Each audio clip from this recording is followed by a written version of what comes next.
Alô, comunidade do ICL Notícias, falamos diretamente da nossa redação em São Paulo, terminando aqui de aprontar as manchetes, as chamadas que você assiste daqui a pouquinho. Falamos de São Paulo, mas com todos os olhos voltados, é claro, para o Rio Grande do Sul. Nesta segunda-feira, dia 6 de maio, o sol voltou a brilhar em várias partes da capital gaúcha, só que a tensão continua em Porto Alegre. A água segue a subir em bairros importantes, obrigando ao deslocamento da população. No interior do estado, aí sim a água já começa a baixar, mas brotam cenas terríveis que nós vamos mostrar daqui a pouco, ao vivo, aqui no ICL Notícias, segunda edição. ICL que está lá, no Rio Grande do Sul. Heloísa Vilela acaba de chegar a Canoas, na Grande Porto Alegre, uma das cidades mais atingidas pelas enchentes. E nós vamos agora conversar com a Heloísa Vilela. 2/3 da cidade de Canoas foram destruídos com essa enchente. E o prefeito da cidade disse hoje para quem ainda não acredita em crise climática que pode vir aqui fazer um tour para ver de perto o que aconteceu. Daqui a pouco a Heloísa Vilela volta com mais informações ao vivo aqui no ICL Notícias, segunda edição. Agora outros destaques com o nosso locutor Oliveira Júnior. Veja no ICL Notícias, segunda edição. Rastro de destruição no Rio Grande do Sul. Meu Deus do céu. Sobe o número de mortes e desabrigados vítimas das chuvas. A repórter Heloísa Vilela traz as últimas notícias ao vivo de Canoas, uma das cidades mais atingidas. Estado de emergência. A ajuda chega de avião em meio a temor de mais tempestades e prefeito faz apelo contra o negacionismo ambiental.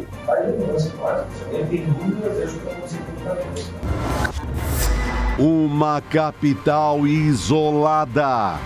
Porto Alegre tem aeroporto fechado. População sofre com falta de água e energia. Realidade paralela. Em meio à tragédia, fake news e desinformação se espalham nas redes sociais. O ICL Notícias, segunda edição, está no ar.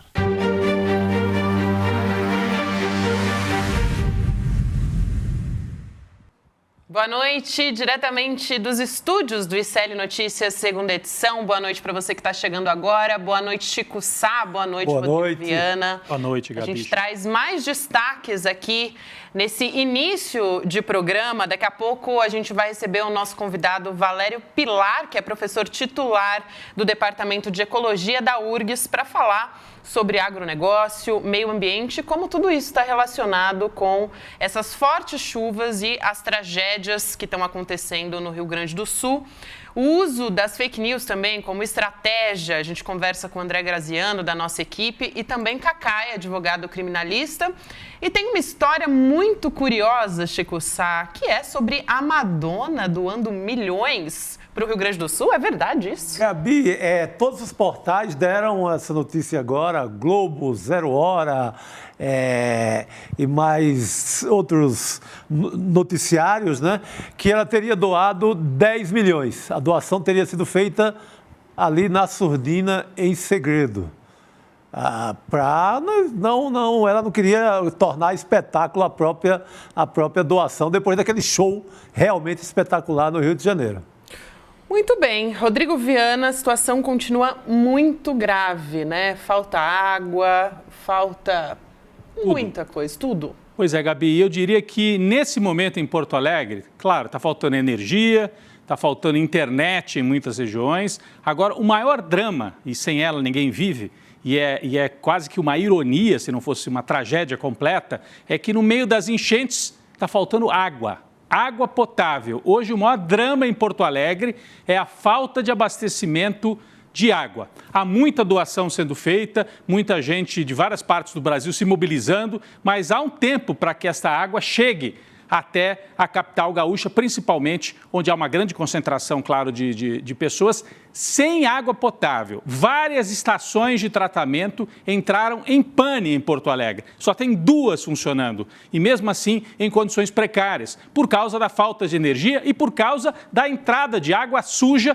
nas estações. Então, é um caos completo. Porto Alegre vai vivendo com a falta d'água. Eu conversei hoje, durante a tarde, com a moradora de um bairro de classe média, de elite mesmo, em Porto Alegre, Petrópolis, lá em Porto Alegre. E ela me disse o seguinte: eu guardei água da torneira enquanto ainda tinha água na caixa do prédio, moro num edifício.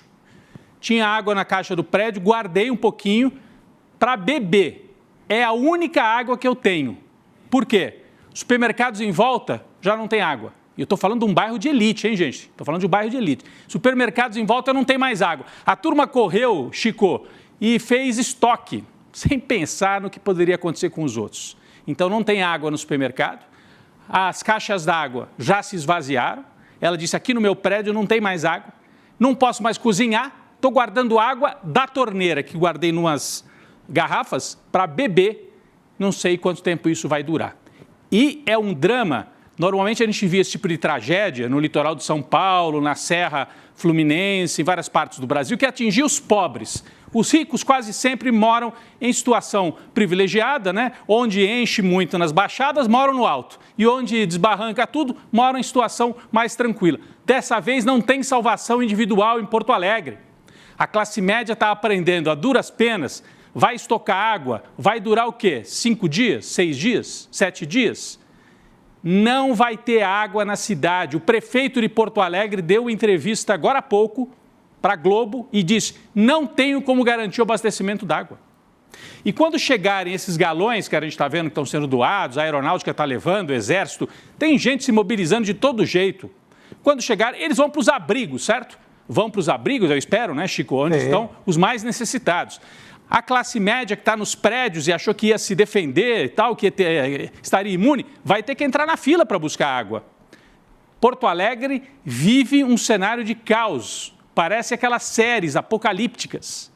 E, infelizmente, além da falta de produtos, porque muita gente correu para se abastecer de maneira irresponsável, além da falta de produtos, olha lá, a fotografia que nós temos, até do rapaz mostrando. Isso aqui é um supermercado famoso lá de Porto Alegre, o Zafari, né? Prateleira vazia, não tem mais produto. E acham que vão ter a saída individual? A gente já tem informação de que, nesse momento, há grandes filas de carros das pessoas tentando fugir de Porto Alegre.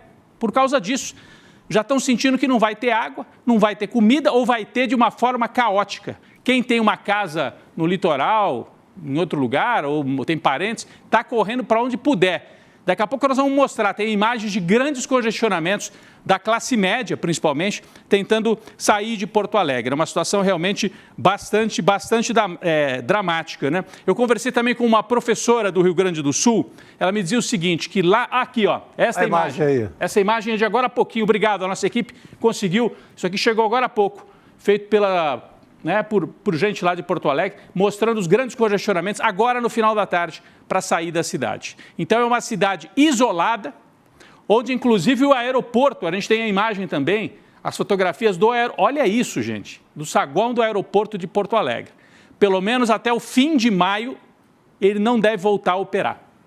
Uma situação terrível. Olha aqui as escadas rolantes, o saguão onde normalmente se faz o atendimento dos passageiros. Mas eu conversava com uma professora também por telefone em Porto Alegre hoje, e ela diz, no Rio Grande do Sul, principalmente em Porto Alegre, todo mundo estuda na escola a enchente de 1941. Foi uma enchente que marcou, assim como no Nordeste tem os anos da seca, né, Chico? Aquelas grandes secas, alguns anos são marcantes. Exatamente. Porto Alegre, 1941. Ela falou, todo mundo estuda a enchente de 1941.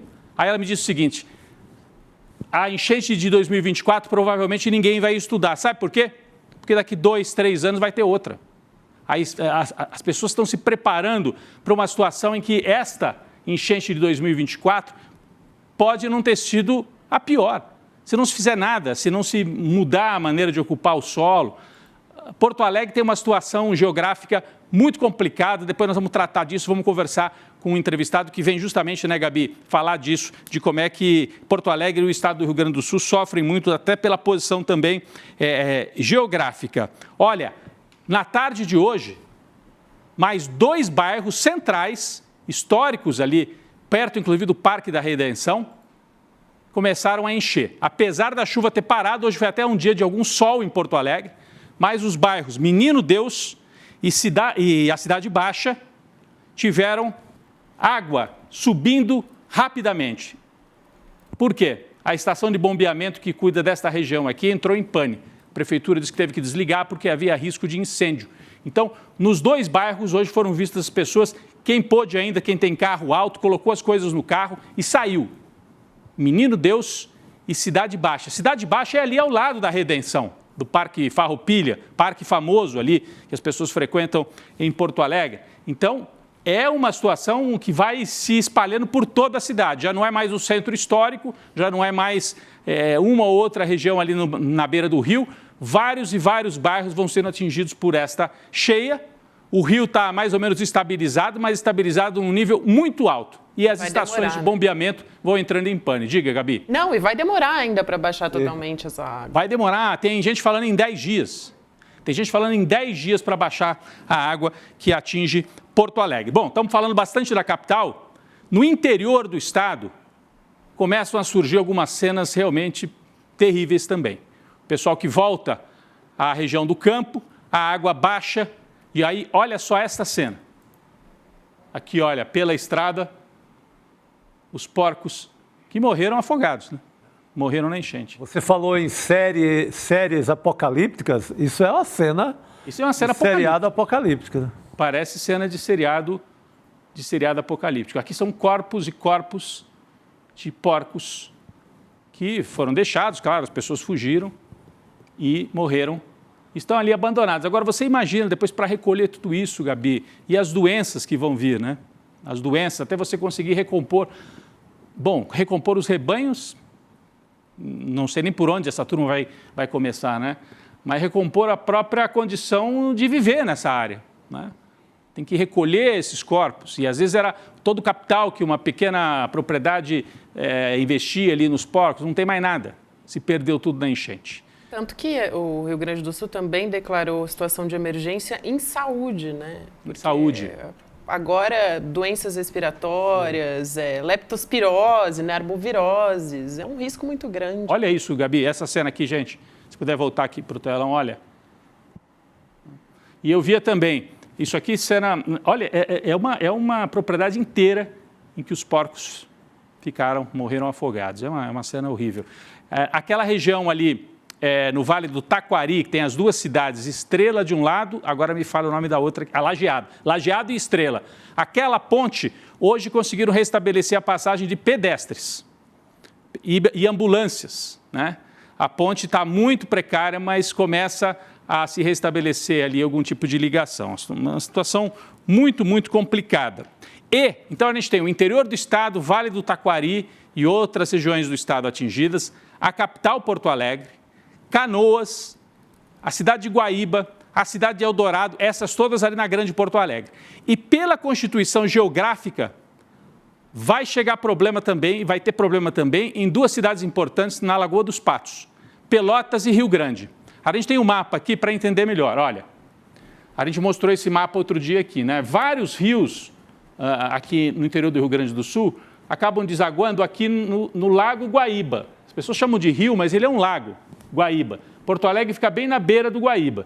Então, hoje está cheio aqui, né? Encheu Porto Alegre e encheram outras cidades menores que estão aqui do outro lado. O que acontece? A água vai escoando lentamente, porque quando ela sai do Lago Guaíba, ela vai para a Lagoa dos Patos, que ela é quase fechada, ela tem uma pequena abertura aqui embaixo.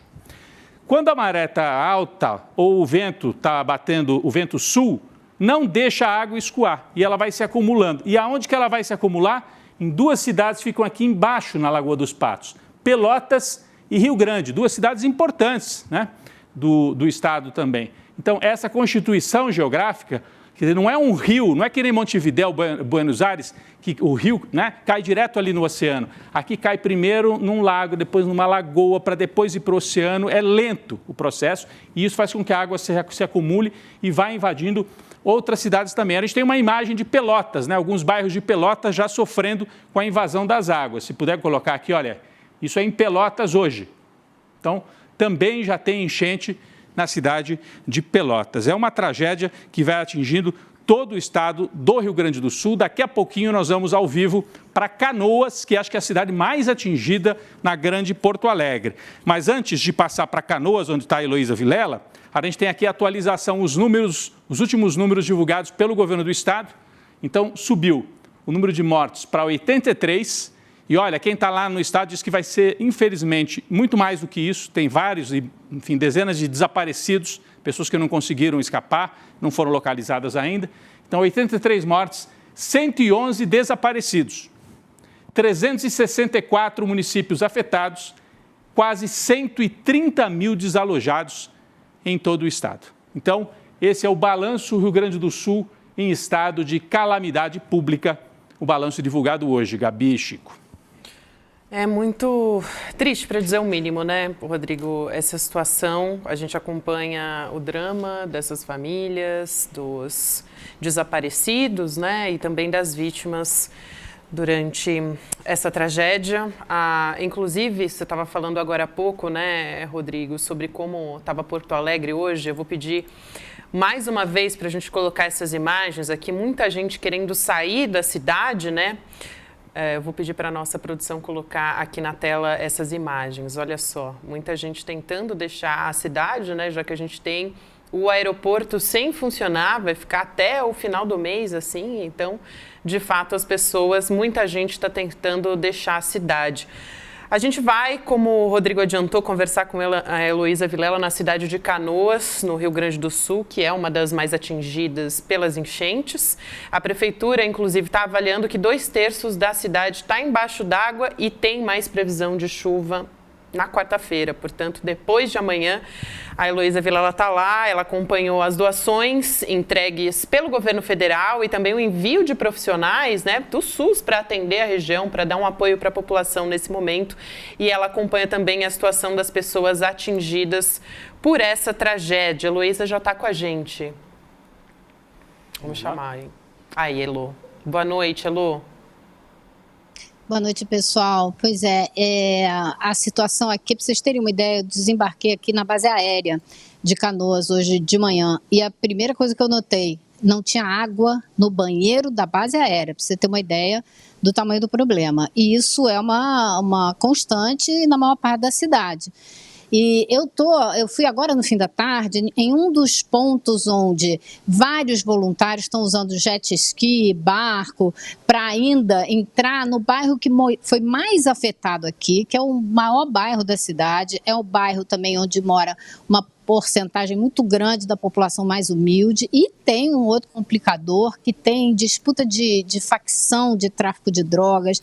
Então é uma situação complicadérrima, mas é um bairro muito grande onde mora muita gente, inclusive a Daniele Brito que está aqui comigo. Ela espelha uma situação que está acontecendo aqui pra caramba. Se vocês imaginarem que 2/3 da cidade foram destruídos, quantas pessoas trabalham em vários locais e estão sem abrigo? Então, é o caso da Daniele, que ela é funcionária aqui, a gente está no prédio da prefeitura, tá? Porque lá onde eles estão fazendo o resgate, o sinal é horrível, então não dava para falar com vocês de lá.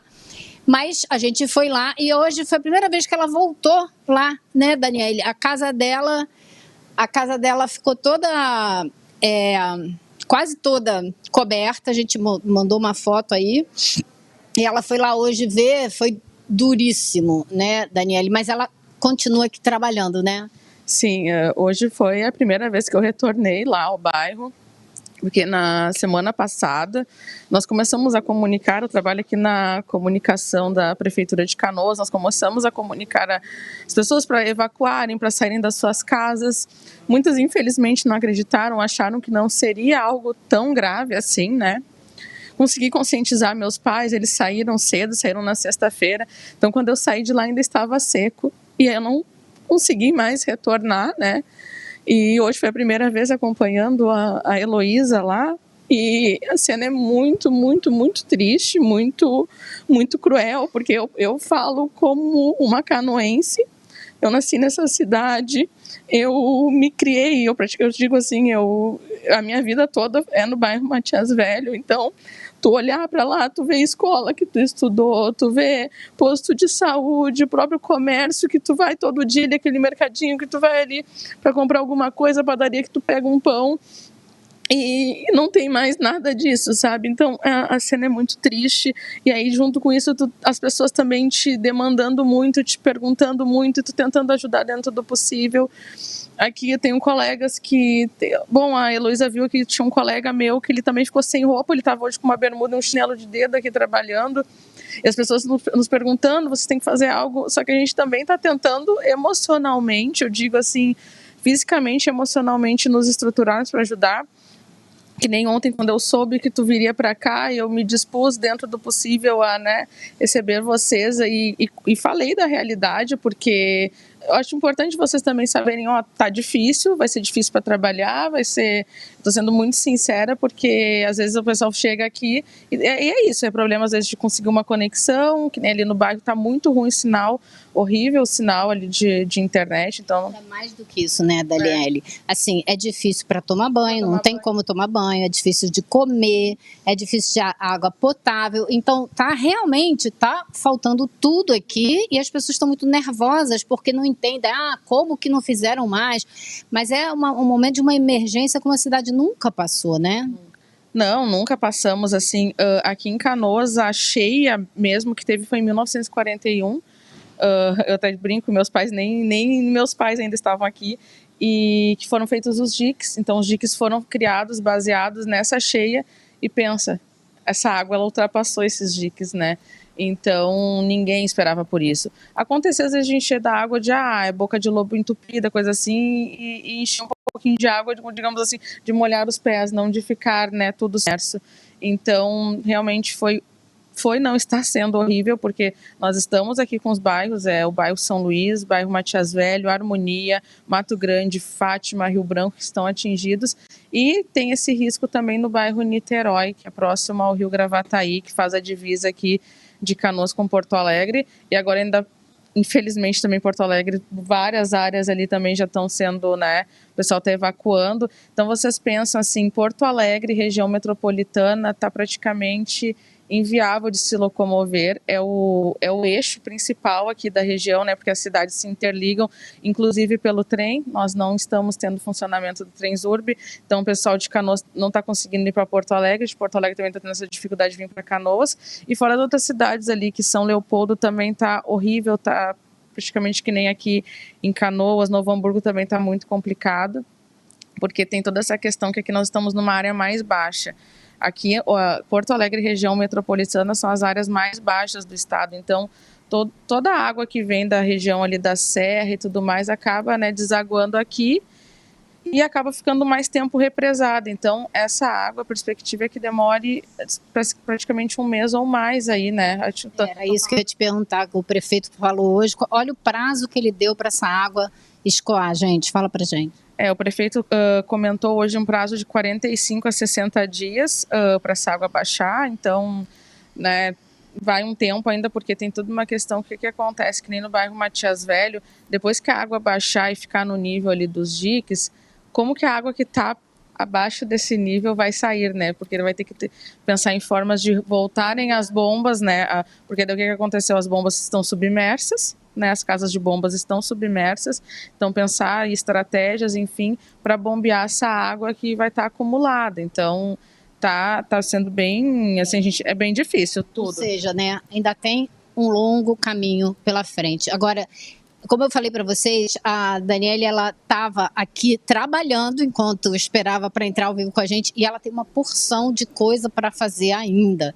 Então, eu vou te agradecer por essa entrevista, por esse depoimento, por ajudar a gente aqui na cidade, apesar de tudo que você está passando. e a gente se fala mais tarde. Eu vou dispensar ela, liberar ela, porque ela precisa trabalhar. Agradecemos aí a Daniele. Obrigada. Obrigado pela disposição aí. A gente conversou com a Daniele Brito, né? Elô Vilela conversou com a Daniele Brito, que trouxe o depoimento, né? Elô, obrigada mais uma vez por trazer a Daniele para a gente ter uma ideia de como que as coisas estão acontecendo diretamente com as famílias, né, Elô? Agora, tem uma outra questão aí importante, né, que o presidente Lula ele formou uma comitiva, né, com os presidentes da Câmara e do Senado, o Arthur Lira e o Rodrigo Pacheco, para atuar no Rio Grande do Sul. E eles três sobrevoaram essas áreas afetadas ontem e depois participaram, inclusive, de uma coletiva com o Eduardo Leite, o governador do Rio Grande do Sul. Como é que tem sido, Elô, essa união, né, do presidente Lula, esse diálogo do presidente Lula, as diferenças políticas, vamos dizer assim, como é que está essa história, né? O presidente Lula, inclusive, a gente já tinha falado a respeito disso, de que ele estava oferecendo todo o apoio para o governador Eduardo Leite, que começou postando nas redes sociais que precisava de ajuda. Logo na sequência, o Lula já ligou para ele, né? Isso foi muito divulgado. Então, eu queria saber como é que está essa questão política entre, principalmente, o Arthur Lira, né? Que disse que não queria politizar a tragédia e tudo mais. Enfim, eu quero te ouvir sobre isso, Elô.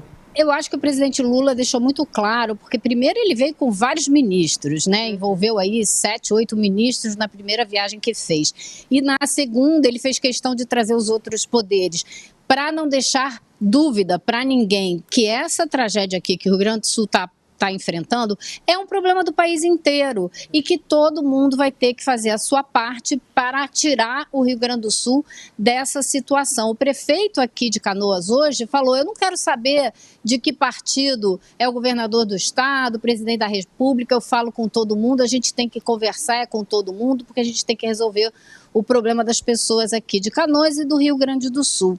E ele contou uma coisa que também achei interessante, que eu não sabia, é que a cidade de Canoas é a primeira cidade do Brasil que criou um índice, um centro de monitoramento de resiliência climática.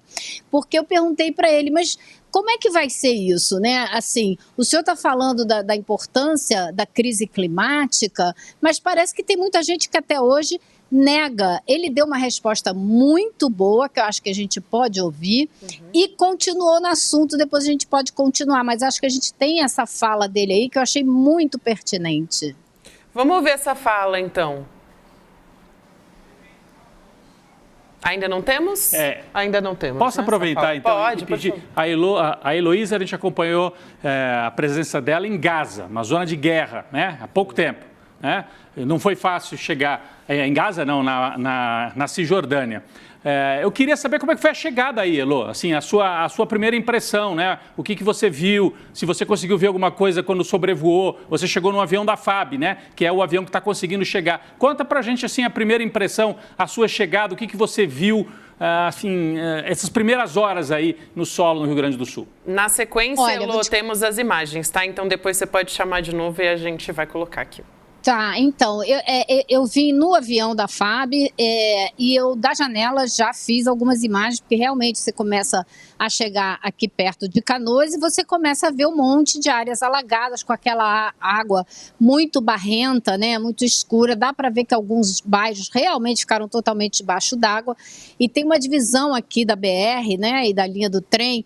Um lado ficou mais seco e o outro, que é um pouco mais abaixo, né, um pouco mais baixo, né, um pouco mais profundo, completamente alagado, que é esse onde eu tive lá hoje, e eu vi aquela correria de gente para cima e para baixo, trazendo galão de gasolina, correndo para trazer um barco, levar um barco, tirar gente, socorrer, que ainda dá para socorrer. Tem muita gente que não, ainda nesse bairro todo alagado, que insiste em ficar em casa, apesar da casa estar ocupada, cheia de água até o primeiro andar ou segundo, a pessoa está no último andar e resolve não sair. Então também tem de tudo um pouco. Agora, me chamou muita atenção o fato da base aérea, que é o lugar mais seguro, assim, para você desembarcar. O aeroporto de Porto Alegre não está nem funcionando, está debaixo d'água, né? E a base aérea está operando.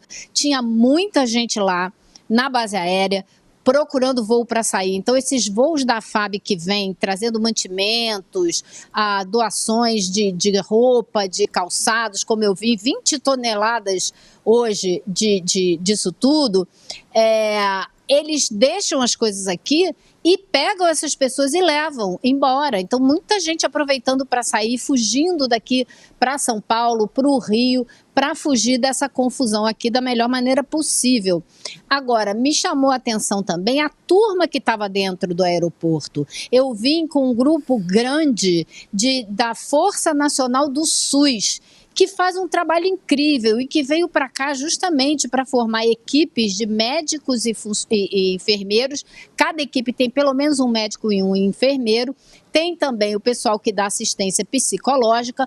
E antes desse pessoal chegar, que eles vão se dividir, eles são socorristas, alguns deles fazem rapel, outros atendem dentro do avião ou do helicóptero, ou seja, é o pessoal mais especializado que existe no Brasil. Essa Força Nacional foi criada em 2011 e é um pessoal que veio, então, para fazer esse trabalho aqui. Agora, na cidade, o que chama atenção é isso, é aquele desespero ali naquele lugar onde estão reunidos vários pontos, né, de alagamento, que estão reunidas as pessoas que estão tentando fazer resgate, e essa situação que todo mundo aqui está trabalhando, mas não tem casa, não tem onde tomar banho, não tem comida. Então, assim, o rapaz que eu conheci logo que cheguei me contou do colega que está trabalhando, que perdeu a casa, que não tinha nenhuma muda de roupa.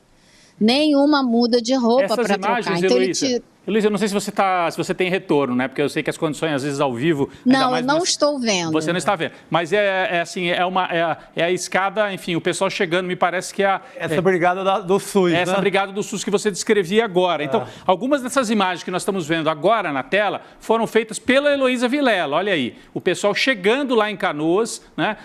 Ela foi junto, acompanhando uma parte, né, das equipes governamentais que estão chegando lá para dar apoio. Importante a gente trazer essas imagens. Uma enfermeira acabou de passar na tela. Era uma enfermeira, era realmente a equipe do SUS. Agora a gente já tem uma outra imagem, que é daquela área, Heloísa. Eu não sei se você já teve condição de ir até lá, né? Porque, enfim, a gente sabe, você chegou... essa aqui foi você que fez também, foi a Heloísa que fez também. Sim.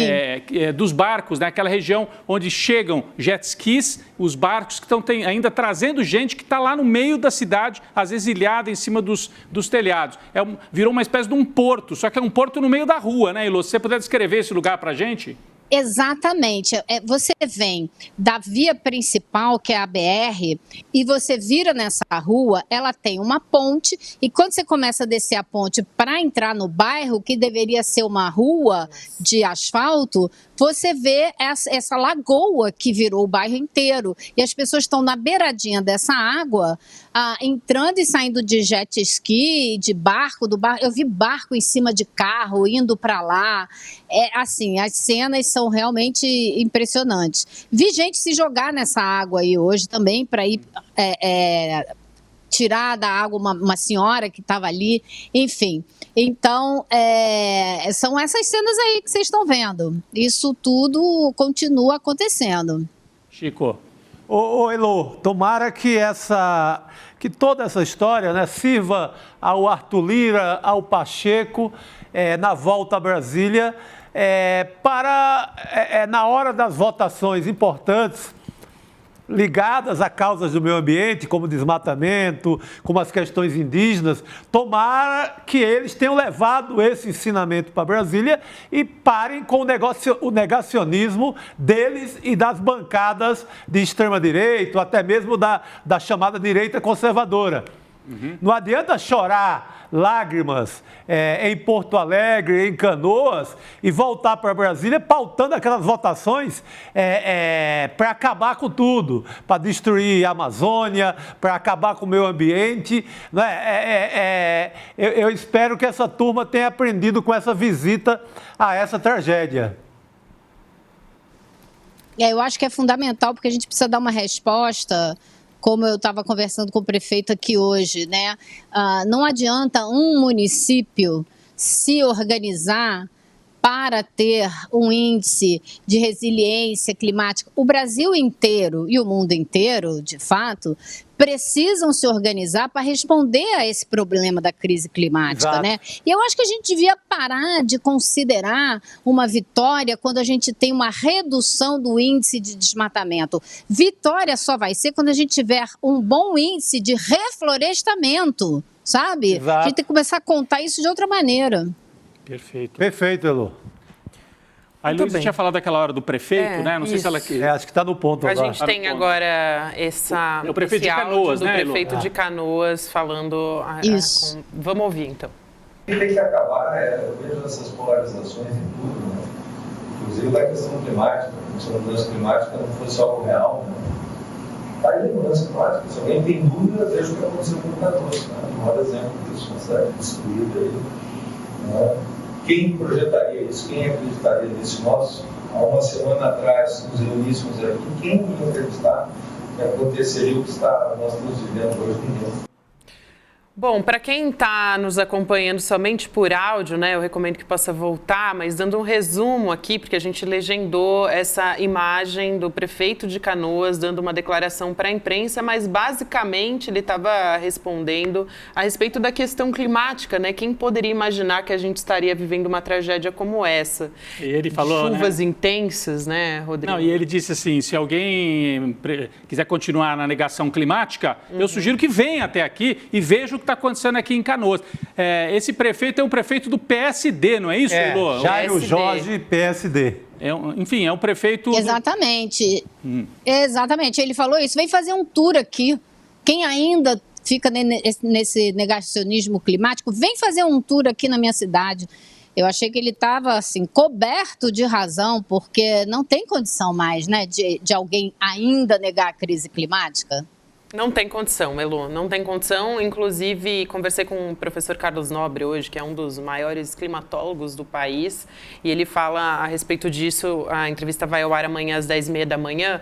A gente teve uma assinatura do presidente Lula nessa segunda-feira, um decreto legislativo que vai ser enviado para o Congresso Nacional para dar celeridade, para acelerar o envio de recursos para o Rio Grande do Sul. Esse decreto determina estado de calamidade pública no Rio Grande do Sul até o dia 31 de dezembro de 2024, portanto, até o final do ano, né? A gente está em maio agora. Esse anúncio foi feito justamente, a gente estava falando sobre essa união do presidente Lula também com o presidente da Câmara e do Senado. Ele fez esse anúncio do lado, né? Ao lado do Arthur Lira e ao lado também do Rodrigo Pacheco. Informação agora que o portal UOL divulgou e a gente acompanha aqui também. Bastante importante. Uma bela lição do prefeito, né? Ele era do PT, passou pelo PDT, do brizolismo e agora está no PSD desde do 2019. Kassab. Porque no PSD do Kassab tem gente de várias correntes ideológicas. Cabe todos esses políticos, né? Mas eu acho até importante que um prefeito de um partido centro-direita, centro, tenha esse posicionamento, né? A realidade precisa se impor, né? A realidade precisa se impor, porque os bolsonaristas continuam praticando os maiores absurdos aí durante a pandemia. Durante a pandemia já praticaram, durante a tragédia da chuva. O festival você lembrou da pandemia, porque o festival de negação, de negacionismo é muito parecido. É semelhante com a pandemia da Covid-19. É negar a ciência, é negar todos os indícios, todos os sinais que vivemos uma crise climática, né? Isso é isso que acontece. Eu queria só perguntar para a Elo, ela falou rapidamente no começo, na primeira participação da Heloísa Vilela, que não tinha água nem na base aérea de Canoas. E eu disse aqui na abertura, Elo, eu conversei com gente em Porto Alegre, de bairros de elite, de classe média, de classe alta em Porto Alegre, que a água acabou. Acabou a água no supermercado, acabou a água da caixa, e são edifícios com aquelas caixas gigantescas. Acabou. Não tem água para tomar banho, não tem água para cozinhar, estão guardando um pouquinho para beber. Fala-se disso aí, qual é o medo que as pessoas têm? As pessoas, enfim, me parece que é o maior problema hoje aí, tanto em Porto Alegre quanto em Canoas, né? É uma enorme preocupação, né? Eu conversei com o pessoal da base aérea e eles me disseram o seguinte: a gente não pode ligar as bombas e botá-las para funcionar porque elas estão cobertas de água e elas vão pifar. Então a gente tem que esperar a água descer para a gente voltar a usar as bombas para ter água de novo na base. Então eles estão lá com um monte de garrafa d'água, servindo até para as pessoas, tomando cuidado ali com o pessoal que estava tentando sair aqui de Canoas e servindo, mas tudo garrafa de água, porque não tem água. Eu entrei no banheiro, não tem água para lavar a mão, não tem água no vaso sanitário, não tem água, ponto. E aí, como a gente vive sem água, né? Por quanto tempo isso pode perdurar? Porque outra enorme preocupação é com o que vai acontecer essa semana, porque já existe uma previsão de uma chuva tão forte na quarta-feira que ela pode trazer uma quantidade de chuva muito semelhante à quantidade que eles já receberam em apenas um dia. Se isso acontecer com toda essa água já acumulada, que já tem previsão de baixar em até 45 dias em Canoa, pelo que eu estava acompanhando aqui. Demorar 45 dias. Pode demorar até 45 dias. E 45 a 60 dias, segundo disse hoje o prefeito. Heloísa, quais são os seus planos para amanhã, hein? Quando você estava na Palestina, a gente te perguntava na Cisjordânia, né? Para onde você vai, qual é o plano? Ou não deu tempo de fazer o plano ainda, né? Não sei se você vai a Porto Alegre. Não, deu tempo, a gente só não sabe se consegue, porque, como eu estava conversando com vocês aqui, a realidade aqui é dura, né? Então é difícil fazer as coisas. Mas o plano é pegar um barco e entrar nesse bairro para ver de perto o que está acontecendo, ver se ainda tem gente, acompanhar um resgate. Isso a gente está tentando fazer para amanhã, mas eu também pedi ao Ministério da Saúde que me coloque junto com uma dessas equipes que vieram comigo hoje no avião da FAB, que são pessoas incríveis, que participaram do apoio lá quando houve o problema da Boate Kiss, participaram daqueles problemas na Serra lá do Rio de Janeiro. São pessoas que têm muita experiência nas mais diversas situações de emergência. Então, eu gostaria muito de acompanhar o trabalho deles também, mas isso aí eu não sei se vai ser possível. Eles se disseram assim, muito dispostos até a me levar com eles, mas eu preciso de uma autorização do Ministério da Saúde. Só que vai recado aí, Ministério da Saúde. Estamos tentando, né? Não, vai ser interessante mostrar essa tropa aí da saúde em ação, né? Até porque eu acho que a gente vai começar a ter casos de doenças muito pesados, né? Por conta dessa lama toda que vai ficar. Então, esse trabalho vai ser importantíssimo, Elô. Eles fazem, Chico, eles trabalham em duas vertentes principais. Uma é a emergência, outra é a vigilância, ou seja, assistência e vigilância. Vigilância é essa que você está falando, né? Sim. Cuidados com a saúde, todo tipo de doença e de epidemia que pode explodir. Olhar dessas pessoas que estão aqui, quem tem doença crônica, que precisa de remédio, trazer os remédios. As pessoas que perderam tudo não tem nem documento. Você já pensou? Tem que ser atendidas pelo SUS, tem que cadastrar esse pessoal tudo de novo, tem que vir o Ministério da Justiça, tem que dar documentação. É muito mais trabalho. Em 10 minutos de conversa no avião hoje, foi o que eu entendi. É muito mais trabalho do que a gente imagina o que tem que ser feito, entendeu? Elô, o bairro que você vai tentar acompanhar os resgates amanhã é esse Matias Velho, né? Que é o bairro mais atingido em Canoas. Só para quem não é do Rio Grande... É isso, né, Elô? Se eu estiver errado, você me corrige, né? Matias, é esse mesmo. Matias Velho. Só para quem não é do Rio Grande do Sul, eu me lembro assim, Canoas é colado, né, com Porto Alegre. Então, teoricamente, daria para você chegar a Porto Alegre ou não tem como passar? Daí onde você está, não tem como passar até Porto Alegre? Só de barco, teoricamente, talvez. Em 20 minutos eu estaria ali de carro 20 minutos, meia hora. Acontece que a estrada para lá não tem como você ir. Então, existe um caminho alternativo que passa... Eu esqueci o nome da cidade agora. Enfim, aí Simão, não. Viamão, deve ser Viamão, não? Viamão, obrigada.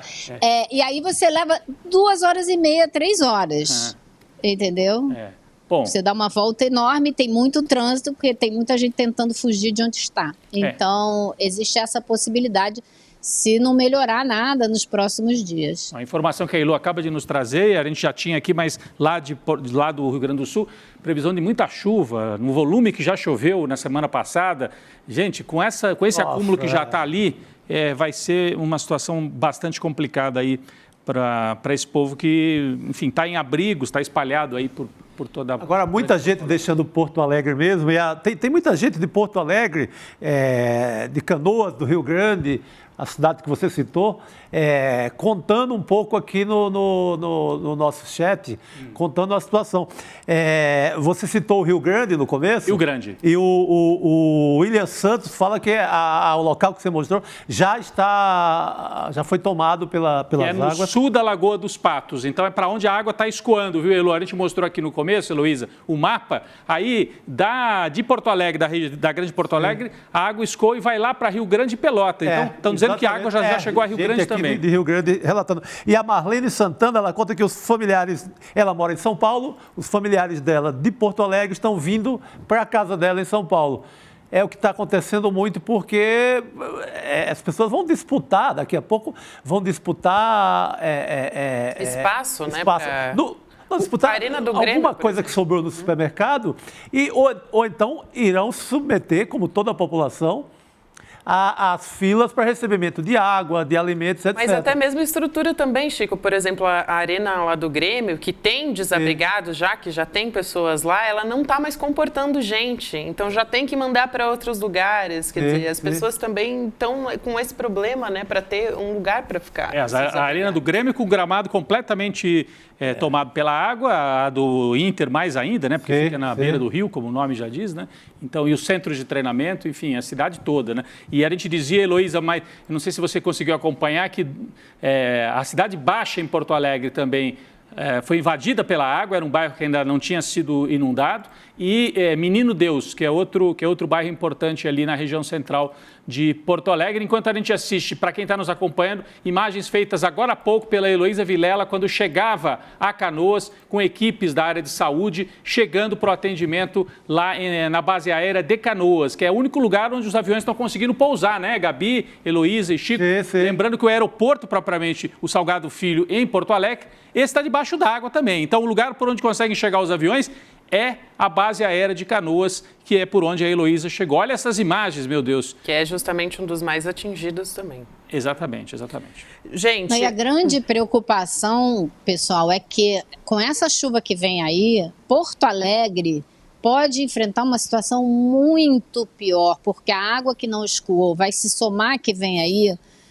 Vai ser uma semana difícil, viu? Vai ser uma semana difícil. Gente, falando em tudo isso, né, a gente está dando todo o suporte, né, aqui no ICL, nesse momento de tragédia do Rio Grande do Sul. É muito importante, enfim, a gente quer participar ativamente disso. Diversas organizações estão com campanha de doações para cidades atingidas.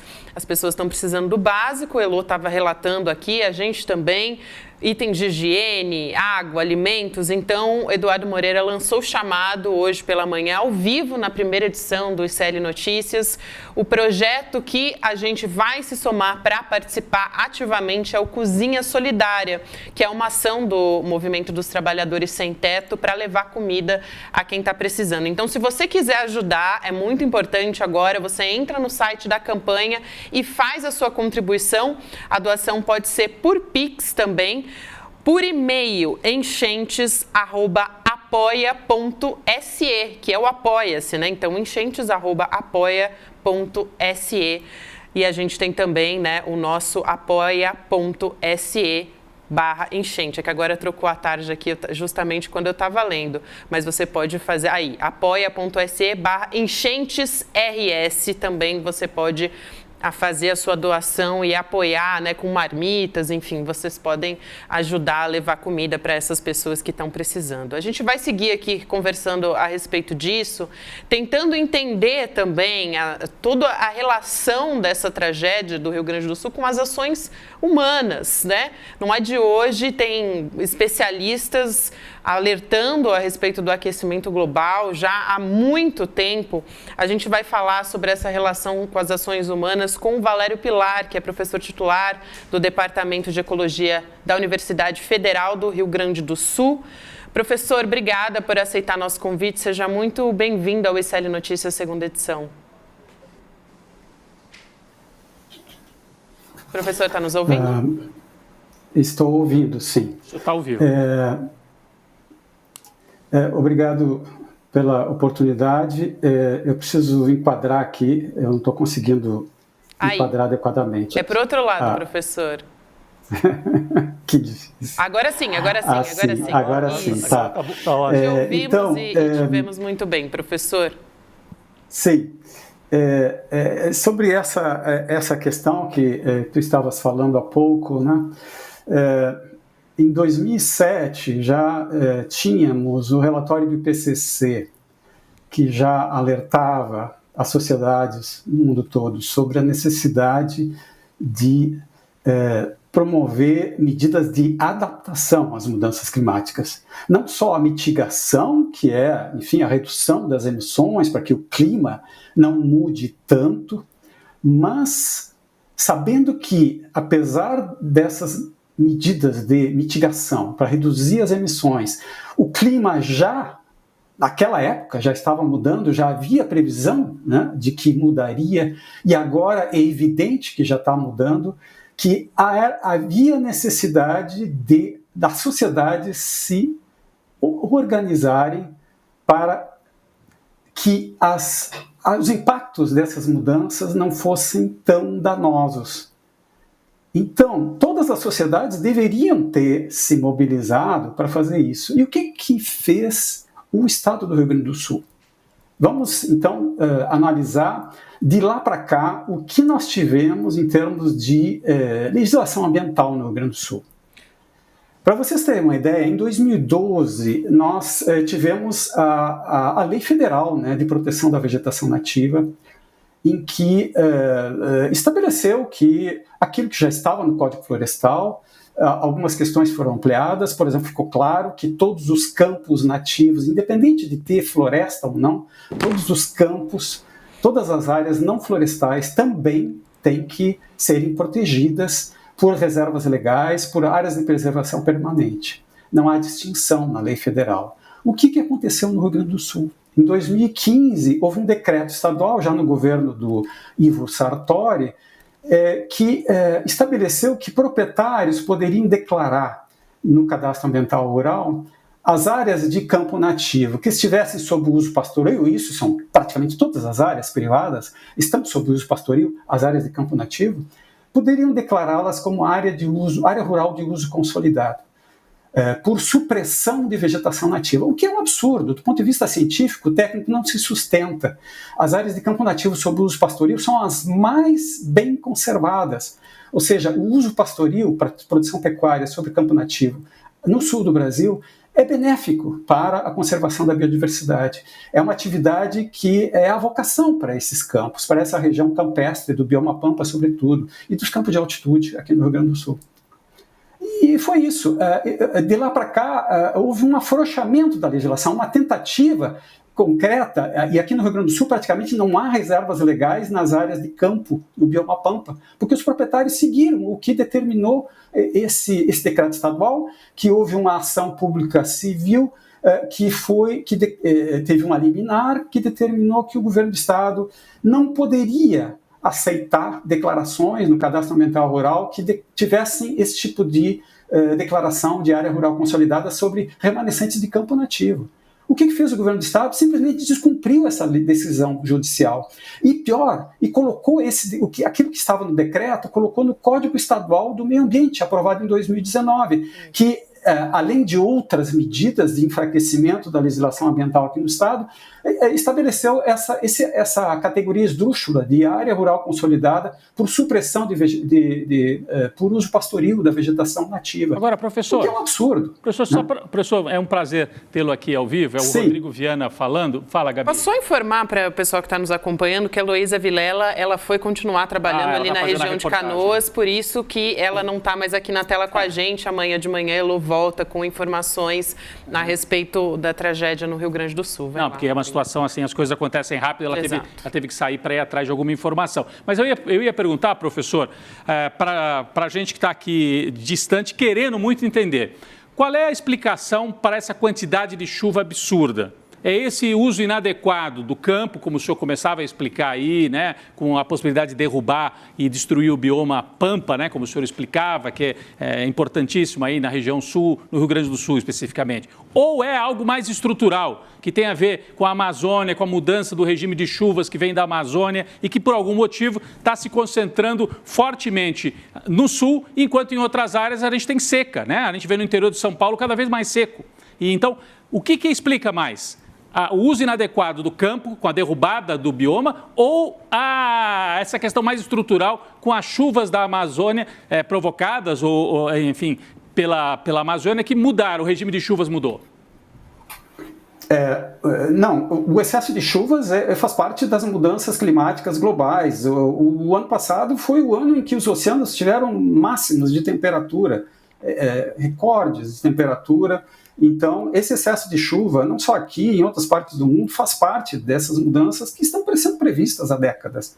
O que eu estava falando é que a sociedade não, aqui no Sul, em vez de a sociedade se preparar para essas mudanças e proteger, né, a vegetação nativa, porque ela diminui o escorrimento, ela reduz o escorrimento, ela faz com que a água infiltre mais no solo e escorra mais lentamente, porque é uma barreira.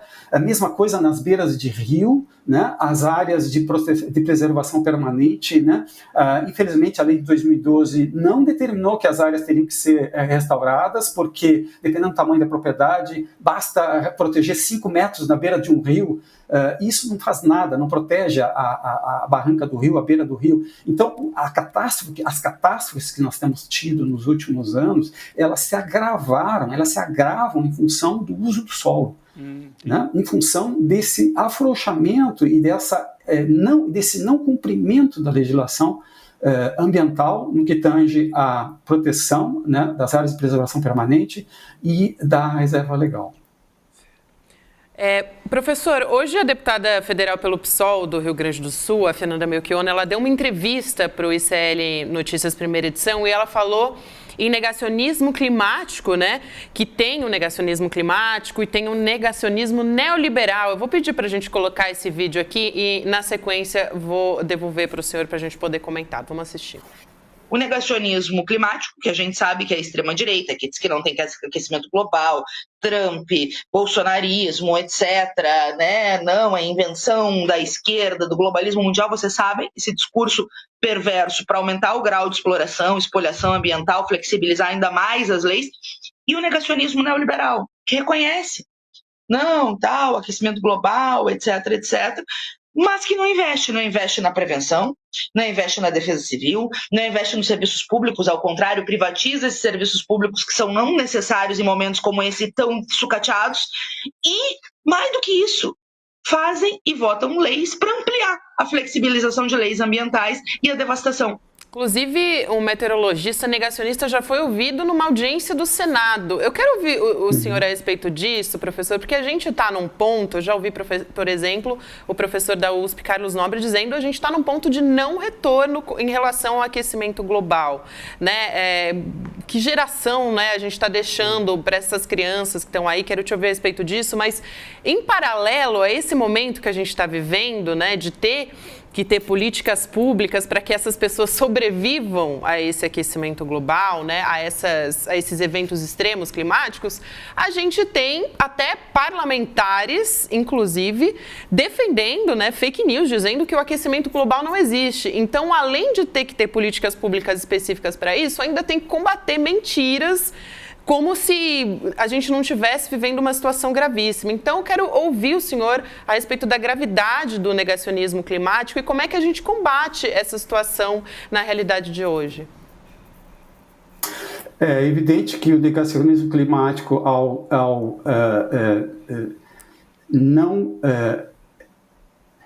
dizer que não é verdade, que o clima vai mudar, ele está mudando, é evidente que está mudando, mas as pessoas continuam acreditando, né? E as medidas de adaptação, elas não são tomadas. Não, isso aí faz parte, né, da variação climática normal, não precisamos tomar medidas além daquelas que já estamos tomando. né? É isso, quer dizer, a falta de medidas de adaptação tem origem nessa ideia de que não vai mudar, que nada. Isso aí teve a enchente de 41, olha só, né? Mas só que foi em 41 e só agora teve outra, e já tinha tido outra, né, no ano passado. E nós tivemos uma seca extrema em 2003, no verão de 2003. Quer dizer, os eventos extremos, como previstos pelos modelos climáticos, eles têm aumentado a sua frequência. E o que nós estamos fazendo para que os seus impactos sejam menores? Não, em vez de proteger mais a vegetação nativa, nós estamos lá na Câmara Federal, aprovaram um PL 364 em 2019 e proposto por deputados aqui do Rio Grande do Sul. É uma vergonha. O senhor lembra quem propôs, professor? Né? O senhor lembra quem propôs exatamente? Foi o deputado Moreira e depois o substitutivo que ampliou, porque era um decreto, era um projeto de lei que afetaria os campos de altitude só. É um horror o projeto, né? Tirava os campos de altitude da proteção do bioma da lei da Mata Atlântica. Só que esse deputado, o Redecker aqui do Sul, colocou um substitutivo, propôs e venceu lá na comissão de ampliar isso para todos os campos sob uso pastoril em todos os biomas brasileiros. Isso inclui campos daqui do bioma Pampa, campos de altitude do bioma Mata Atlântica, inclui Pantanal, inclui campos do Cerrado, inclui campos amazônicos, inclusive. Todas as áreas não florestais, praticamente, inclusive na Caatinga. Quer dizer que é um horror. Quer dizer, esse projeto de lei não pode ser aprovado. Então, e qual era o argumento desses deputados? Não precisa desmatar, já não tem floresta. O que é um absurdo. Tudo que eu falei aqui sobre esses campos são riquíssimos em biodiversidade. Não é o fato de não ter floresta que eles são áreas degradadas. Ao contrário, são áreas muito bem, com altíssima biodiversidade. São áreas que antecedem, inclusive, as florestas aqui no Sul. As florestas chegaram aqui há poucos milhares de anos. Os campos já estão aqui há muito mais tempo. Né? Então é isso, não tem razão, não tem como argumentar, né? Não tem sustentação defender que esses campos não merecem ser conservados porque não precisa desmatar para plantar soja, basta jogar herbicida, né, dessecar e plantar a soja, plantar qualquer outra coisa, ou transformar em lavoura de eucalipto, em plantação de eucalipto, né, uma monocultura. É isso. É assim que estão tratando o meio ambiente aqui no Sul, e aí quando vem uma catástrofe dessa, dizem, não podemos politizar, porque, olha, veja bem, tem que salvar pessoas. Obviamente que tem que salvar pessoas, claro. A catástrofe é imensa, né? Mas esse negacionismo, essas atitudes estão matando pessoas, estão causando perdas imensas, materiais e da vida das pessoas. Né? Tem que responsabilizar todos esses políticos que propuseram esse enfraquecimento da legislação ambiental. Que importante essa sua fala, professor. Quero agradecer muito a sua participação aqui no SL Notícias, segunda edição. O professor Valério Pilar é professor titular do Departamento de Ecologia da URGS. Um abraço e até uma próxima, professor. Obrigado, professor. Obrigado. Prazer falar Obrigado pela oportunidade. Essa história de politizar é importante, né, Gabi? Porque, não vamos politizar, é claro, não vamos ficar fazendo guerra política partidária em cima das pessoas que estão sem casa, isso não. Mas isso que o professor fez, quer dizer, tem uma explicação, tem gente operando para que isso aconteça, ou para pelo menos não combater a desgraça que está acontecendo. Então tem uma questão política, né? Exato, é quando eu falo dessa questão, não adianta o Arthur Lira ficar posando de bonzinho e falando, inclusive foi ele que falou, não vamos politizar. De autoridade federal, foi o primeiro que falou assim, não vamos politizar a questão. Gente, o Arthur Lira em Brasília, ele trabalha para desmatar. Na prática é isso, ele coloca em votação e ajuda e faz lobby dessa parte negacionista. O desmatamento é uma política. Total, sabe? Então não vamos politizar, vamos deixar o Arthur Lira e o festival de cinismo. Olha onde deu a gente não politizar lá em setembro de 2023, olha onde que a gente está agora. Aí o Eduardo Leite hoje mesmo disse, né, não, a gente não pode agora apontar culpados, a gente tem que sim cobrar responsabilizações um por um, agora é o momento da gente fazer isso. Tá certo o prefeito Jorge de Canoas. Negacionistas, peguem aí o avião, se vocês conseguirem, ou de carro, sei lá, ou de barco, e vão lá conhecer Canoas debaixo d'água para saber se tem ou se não tem mudança climática no Brasil. É uma boa chance para isso. Falando em negacionismo, vamos entrar agora na história das fake news, né? Enquanto o Rio Grande do Sul está vivendo essa tragédia das chuvas, mortos, desaparecidos, vocês estão vendo aí diversos voluntários lutando todos os dias para ajudar a encontrar essas pessoas, salvar vidas.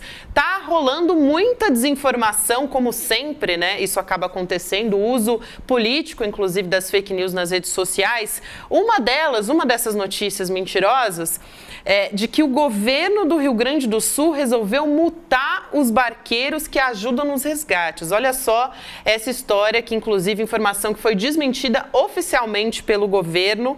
Uma outra que rodou no final de semana foi de que o governo federal estava financiando o show da Madonna, né? E ligando isso à falta de verbas das enchentes, uma série... Que loucura, né? Eles pegam o assunto do momento, porque era o assunto daquele momento em rede social, era a Madonna, pegam e juntam as velhas conexões de sempre da extrema-direita. Pegam o assunto do momento, juntam o governo federal e querem vender a omissão do Lula e do governo federal com isso. Eu quero chamar aqui um vídeo do ministro da SECOM, o Paulo Pimenta, porque o estrago foi tão grande que ele teve realmente que se pronunciar a respeito disso. Vamos assistir. Infelizmente, eu preciso fazer esse vídeo para vocês. Eu tô perplexo, gente, com a quantidade de mentira, com a quantidade de fake news, com a desinformação e com os vídeos que estão circulando, tentando criar uma narrativa mentirosa de uma ligação com o show da Madonna com a tragédia do Rio Grande do Sul. Eu não consigo entender como num momento como esse, que a gente está trabalhando para salvar vidas, tem gente que se dedica para produzir mentira, sem escrúpulos. Gente, o show da Madonna foi pago pelo Itaú e pela Heineken, com apoio da Prefeitura do Rio e do Governo do Estado.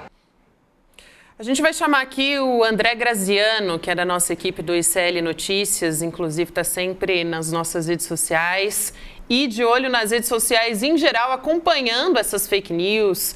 Ele tem também esse programa que algumas pessoas conhecem na rede social, justamente para desmentir fake news. André, o que você tem visto justamente a respeito dessas fake news no Rio Grande do Sul? O que a gente tem de mais grave acontecendo? Como é que essas fakes, né? Quais são as outras fakes que apareceram? Boa noite, Gabi, Rodrigo, noite, Chico e a toda a nossa audiência.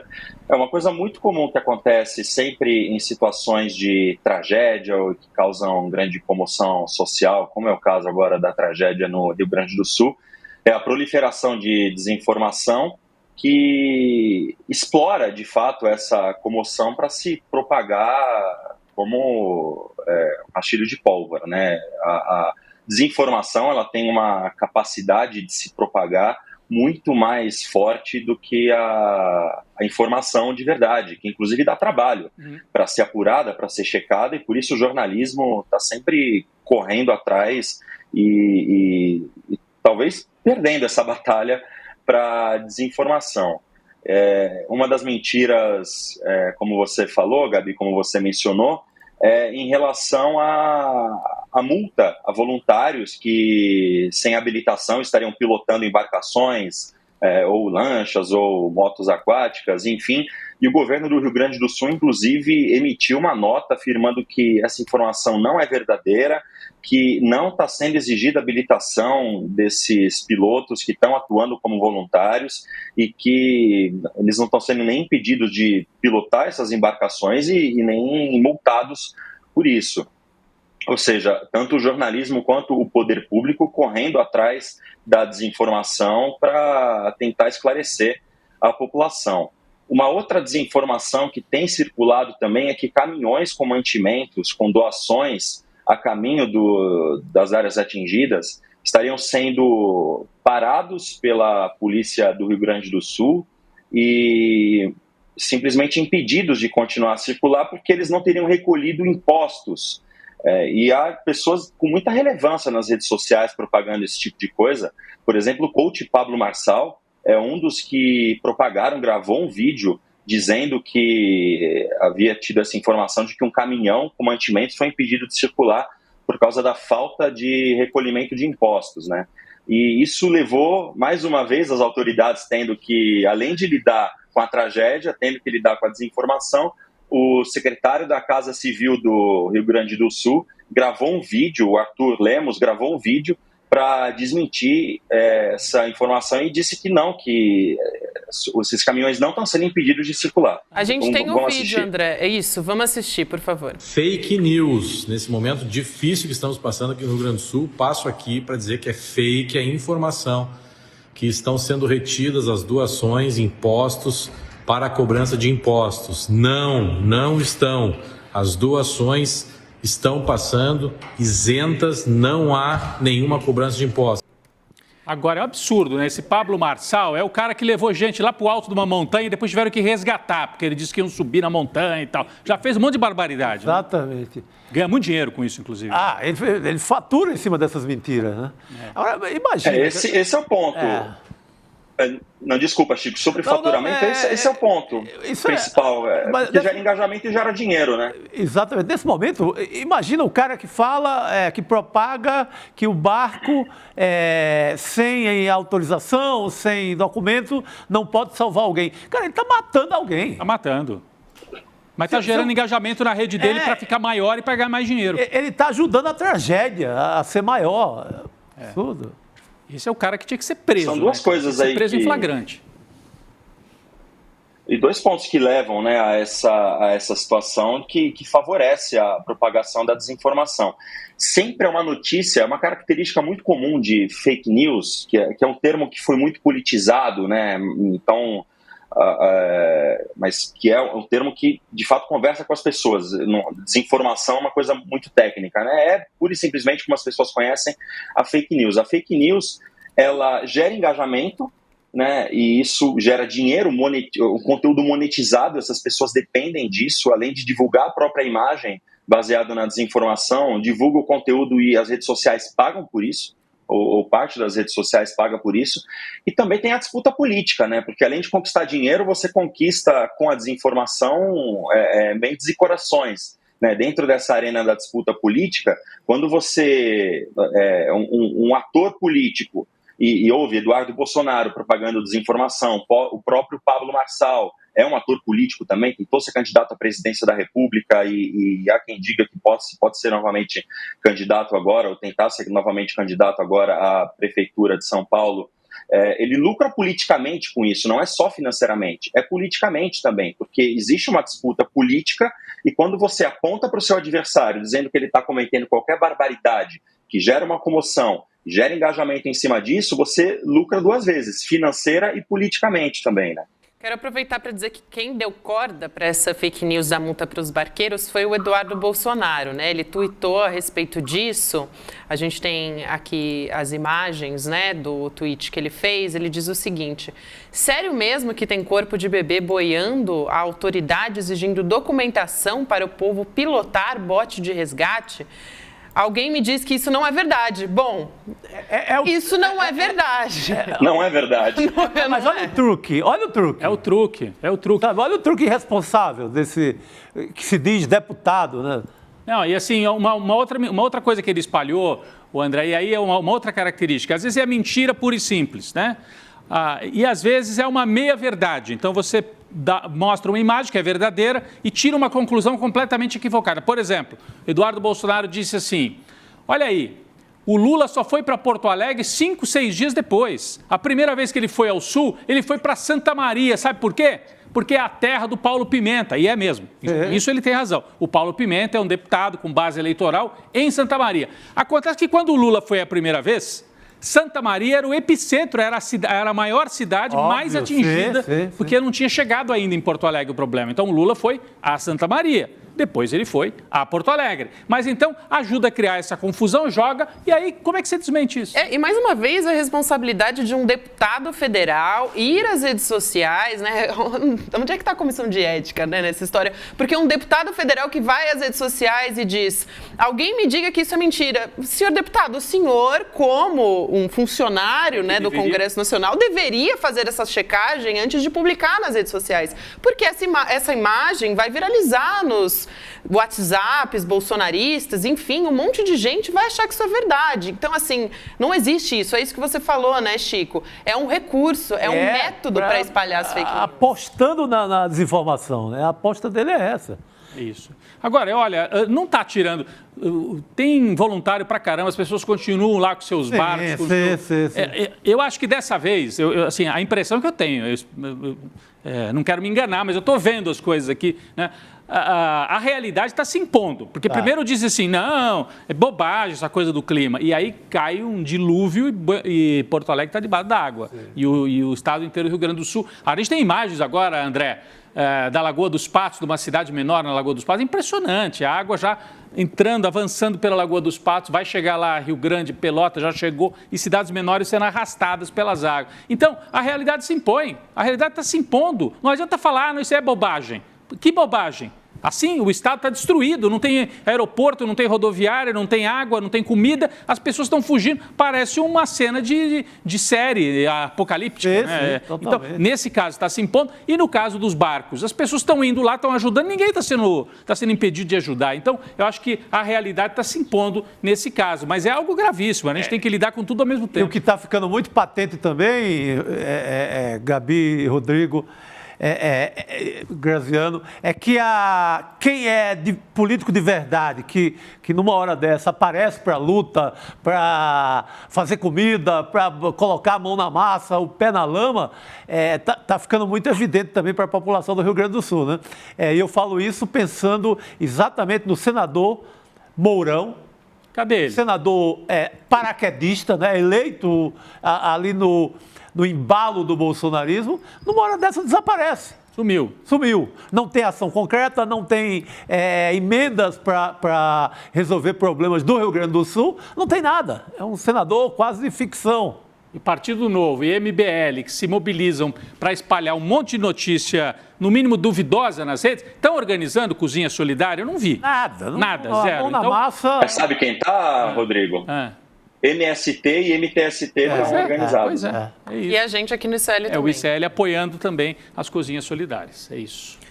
Muito bem, André Graziano, muito obrigada por hoje, querido. Um prazer te receber aqui no ICL Notícias segunda edição, ainda mais para chamar atenção para um assunto tão importante que é a desinformação em meio a uma tragédia, né? Já não basta a tragédia que está sendo vivida pelos gaúchos, pelos moradores do Rio Grande do Sul, ainda temos as fake news. Eu ia só pedir para o André chamar, tem o chama no Zap, né, que você faz, não é? Manda no Zap. Manda no Zap. Que é de combate à desinformação também. Quer dizer, ele faz isso com constância, né? Não é algo que foi feito agora para as enchentes. Então, quem quiser pode ir lá também procurar. Valeu.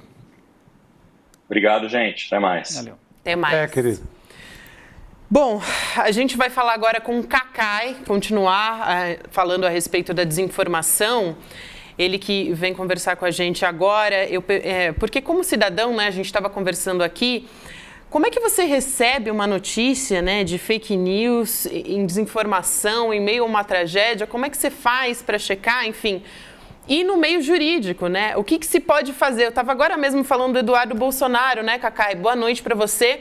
A gente precisa responsabilizar essas pessoas, né, por divulgar informação falsa. Quem dirá um deputado federal que tem uma responsabilidade ali? Ele, no papel dele, deveria ter essa responsabilidade, né?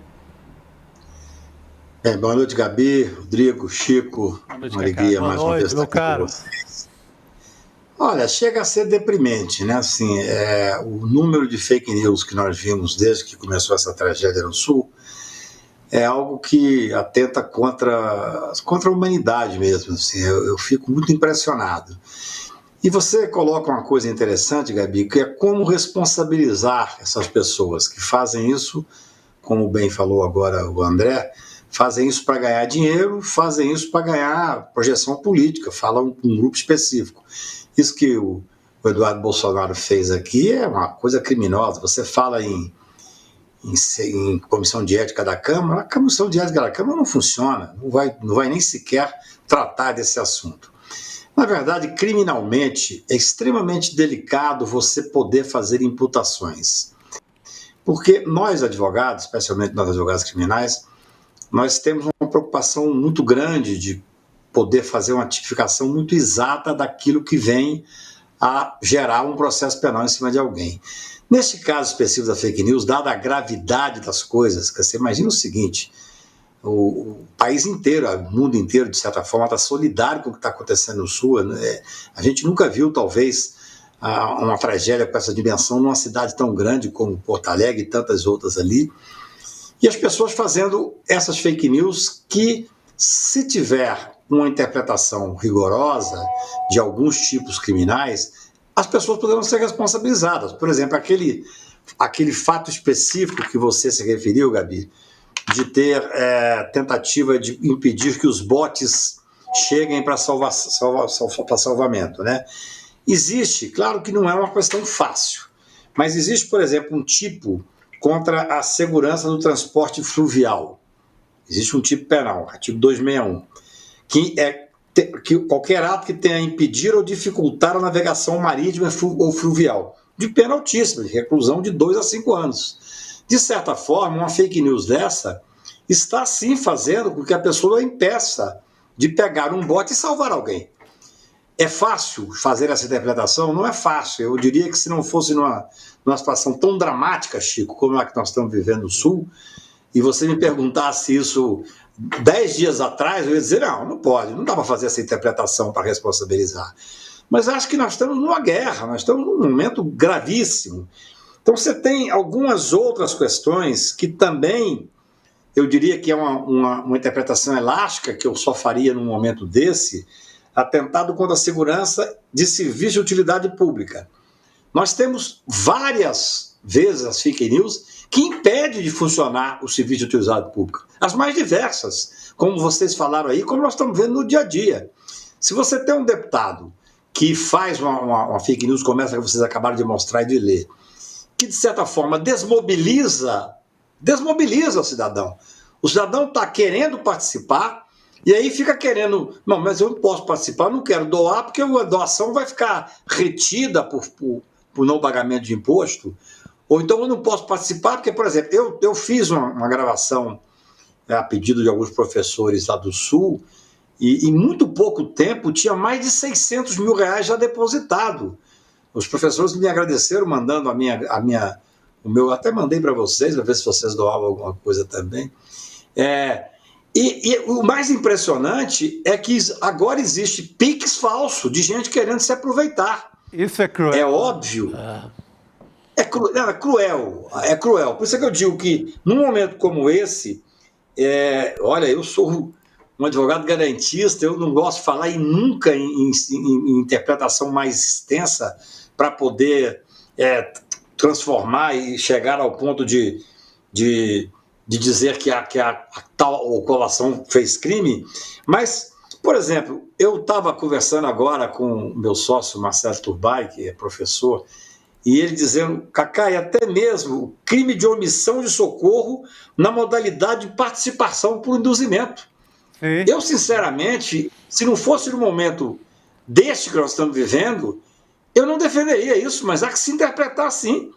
Porque se você induz a pessoa a não fazer o que tem que ser feito, o que ela queria fazer, porque realmente, como o Rodrigo disse, as coisas estão acontecendo, a mobilização é muito impressionante. Eu ontem recebi de pessoas do Sul pedidos para que eu conseguisse ter acesso a empresas que vendiam bots, porque os bots estão faltando para poder. Os bombeiros teriam dito, essas pessoas que me procuraram, que os bots são essenciais nessa hora, porque eles entram em qualquer lugar. Uma canoa maior, às vezes tem dificuldade, o bot ele passa em qualquer lugar. Eu pergunto, se uma fake news dessa, que o cara tem que dizer que o cidadão para dirigir um bot, para fazer um salvamento, se essa pessoa teria que ter uma carteira de arraiz é igual a carteira de motorista, está impedindo a pessoa de ter a coragem de pegar um bote para ajudar a salvar, no meu ponto de vista, há um induzimento sim, e é possível falar que essa pessoa, de alguma forma, praticou o crime de omissão de socorro nessa modalidade. Tudo isso que eu estou dizendo aqui, nós estamos agindo em momentos de guerra. Sim. É inacreditável o que está acontecendo. Quer dizer, as pessoas têm a coragem de falar sobre como esse essa fake news desse deputado federal, filho do ex-presidente da República, tem um espaço enorme. É algo que, além de constranger a todos nós, eu acho que, infelizmente, tem que começar a ter as reações do Ministério Público. Eu digo mais, hein? Um cidadão desse que diz que é necessário ter documento para dirigir um bote para fazer o salvamento, ele está, inclusive, apto a ser preso em flagrante. Pois é. A ser preso em flagrante. Qualquer cidadão do povo pode dar uma voz de prisão. Porque isso impede, gente, eu estou falando aqui de coisas que eu normalmente não falaria. É uma coisa que nós estamos lidando, é como se estivéssemos numa guerra. Quer dizer, o objetivo desses caras, hein, Cacá, dá a impressão, porque o que eles estão ganhando com isso? Eles estão ganhando a desmobilização, eles estão ganhando a ideia do caos, eles são agentes do caos, já tem um caos lá. Eles estão desacreditando a história toda, sabe? Isso. Eles vão impedir doações, vão impedir que se salve pessoas, é isso. Mas assim, é apostar numa... É uma extrema-direita... quase que anárquica, né? Anti-Estado, né? Nós estamos num momento em que o Estado tem dificuldade para se manter atuante lá no Rio Grande do Sul, né, Cacá? Né? Todas as teorias do direito mostram isso, como é importante você ter o Estado organizado, senão a gente retroage na própria ideia de civilização. Aí você está fazendo um esforço danado para manter isso. E vem esses caras, como eles fazem o tempo todo, né? Querendo instaurar uma espécie de caos, uma anarquia ultraliberal, que é quase fascista. Desmantelar qualquer tipo de funcionamento. É isso. Da rede. É só você ver qual foi a postura do governo Lula. O Lula, ele não só foi lá no primeiro momento, e pouco importa se o Leite é governador de outro partido, que é um opositor a ele, e mais, na segunda vez que ele voltou com Lira e com Rodrigo Pacheco, com o presidente do Bruno Dantas, presidente do TCU, ou seja, não é hora de partidarizar, não é hora de... A solidariedade, ela eu diria que é uma das bases do urbanismo como um todo. Essas pessoas, é uma coisa inacreditável. Eu estava lendo uma matéria a respeito até dessa questão das fake news, é uma matéria das pessoas que fazem trote, que passam notícias falsas e que ocupam com isso os bombeiros, que ocupam com isso o SAMU. Então, é tudo muito grave. Existe, inclusive, tipificação específica para quem passa um trote falso. Só que é difícil de você localizar essa pessoa. Eu, em regra, repito, sou a favor de minimizar ao máximo as imputações criminais. Mas acho que isso que está acontecendo no Rio Grande do Sul, no meio de uma tragédia dessa dimensão, olha, eu estava falando hoje com pessoas que eu conheço que moram lá, dá vontade de chorar, porque assim, a pessoa não tem água para beber, não pode ligar a luz, porque pode dar um curto-circuito. Então, assim, depois, teve um momento X em que ainda não tinha esse risco do curto-circuito e que saiu fake news dizendo que quem encostasse na água morreria. Imagina o pânico que se cria. É extremamente delicado. Eu acho que nessa hora o Estado tem que agir de uma forma rigorosa, porque não se pode deixar que, por motivos políticos, por motivos monetários, como bem disse aqui o André antes de mim, que a pessoa está ganhando dinheiro e está julgando para um público específico politicamente. Infelizmente, tem que ser responsabilizado criminalmente. É isso. Obrigada, Cacá, por hoje. Muito importante essa sua fala, mais uma vez brilhante aqui o Cacá participando com a gente. Até semana que vem, querido. Valeu, Cacá. Obrigado. Obrigado a vocês e nossa solidariedade a todos lá do Sul, que realmente a situação está muito grave. Obrigado. Gravíssima. A gente aproveita, inclusive, para atualizar os números a respeito da tragédia, números atualizados agora pela Defesa Civil do Estado do Rio Grande do Sul.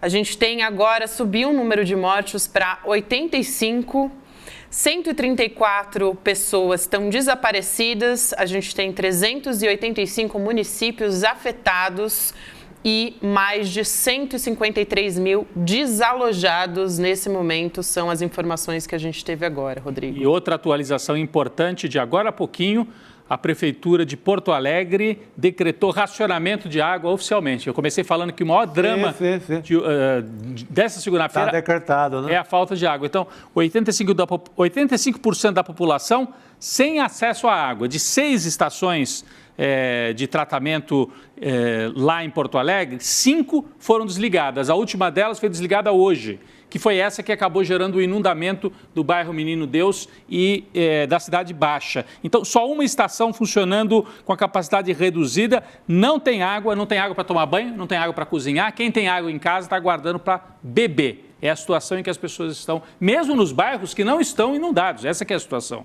Porque não é só nos bairros inundados. Nos bairros que não estão inundados, falta água potável. Acabou a água. Inclusive, o Executivo Municipal disse que o que está funcionando nessa água distribuída tem como função só abastecimento e consumo essencial. Porque é isso, né? 85% está ali... a gente tem sem acesso, né, à água, 85% agora a gente tem essa informação aqui de momento. Bom, gente, chegamos aqui ao nosso final, né, de programa. Eu quero lembrar você que a gente vai ter o ICL Tanque, que é o primeiro reality show do ICL, que vai distribuir R$1,5 milhão em investimentos para negócios e impacto social. A gente está falando tanto aqui, né, sobre impactar socialmente as pessoas, sobre como ter uma rede nesse momento, né, de solidariedade, por exemplo, no Rio Grande do Sul tem sido essencial. Então, a gente tem mais de 1.200 projetos e empresas que foram inscritos em diferentes categorias. A gente tem tecnologia e inovação, saúde e bem-estar, alimentos, educação e cultura, comércios e serviços, estilos de vida e lazer, construção e infraestrutura e demais projetos aqui. Agora é o momento da votação, né, de escolher os participantes do projeto. São 10 que vão ser escolhidos por um júri técnico e outros 10 por votação popular. E é aí que você pode entrar para participar. Então, a votação vai ser liberada em breve no ICL Tanque, TANK, .com.br. Você pode ficar de olho e, assim que possível, votar no seu projeto favorito. Então, projetos focados, né, em social. Diga, Rodrigo. Não, e esses 20 finalistas, né, vão para o reality show, vão fazer essa disputa. Isso, vão fazer parte do nosso primeiro reality show. É isso, para esse grande prêmio que vai ser distribuído. Cada um mostrando, ó, meu projeto é melhor. Isso vai beneficiar mais gente do que o seu e por aí vai. É um reality show de projetos sociais, é interessante, né? Interessantíssimo, muito bom. Eu particularmente, a parte que eu mais gosto é da votação, né? A mais divertida, de fazer ali a avaliação. Acho que tem tanto projeto bacana que vai ser difícil, né? Vai ser uma tarefa difícil para a nossa comunidade ICL conseguir escolher. Bom, agora, a partir de agora você fica com Espiritualidade na Ação. Começa agora às 7h30 com Frei Davi, Kate Lima e Vitor Travancas. A partir de agora você acompanha. Chico Sá, Rodrigo Viana, boa noite, meus queridos, e boa noite para a nossa comunidade ICL que nos acompanhou aqui. E amanhã mais notícias com a Heloísa Vilela, ao vivo, de manhãzinha, lá de Canoas e de Porto Alegre. E de região, né? Porque a Elô está transitando ali em toda a região e vai trazer novidades e todos os relatos ao vivo do local, de tudo que ela está vendo por lá. Obrigada a você que nos acompanhou até aqui. Até amanhã, a partir das 7h da manhã, estaremos ao vivo com Desperta. Tchau, tchau. Até amanhã. Você sabe o que você precisa saber para poder investir com segurança e rentabilidade? Pois é, eu criei uma aula que tem exatamente esse nome. Tudo o que você precisa saber para investir com segurança e rentabilidade. Quer uma notícia boa? A aula é aberta e gratuita e vai acontecer ao vivo no dia 9 de maio, uma quinta-feira, às 8h da noite. Para você se inscrever é super fácil e rápido também. É só clicar no botão que vai estar aqui junto com esse vídeo e em poucos segundos você vai estar inscrito ou inscrita nessa aula. Vamos embora participar? Uma oportunidade para todo mundo e um tipo de conhecimento que é útil também para todo mundo. Vamos embora!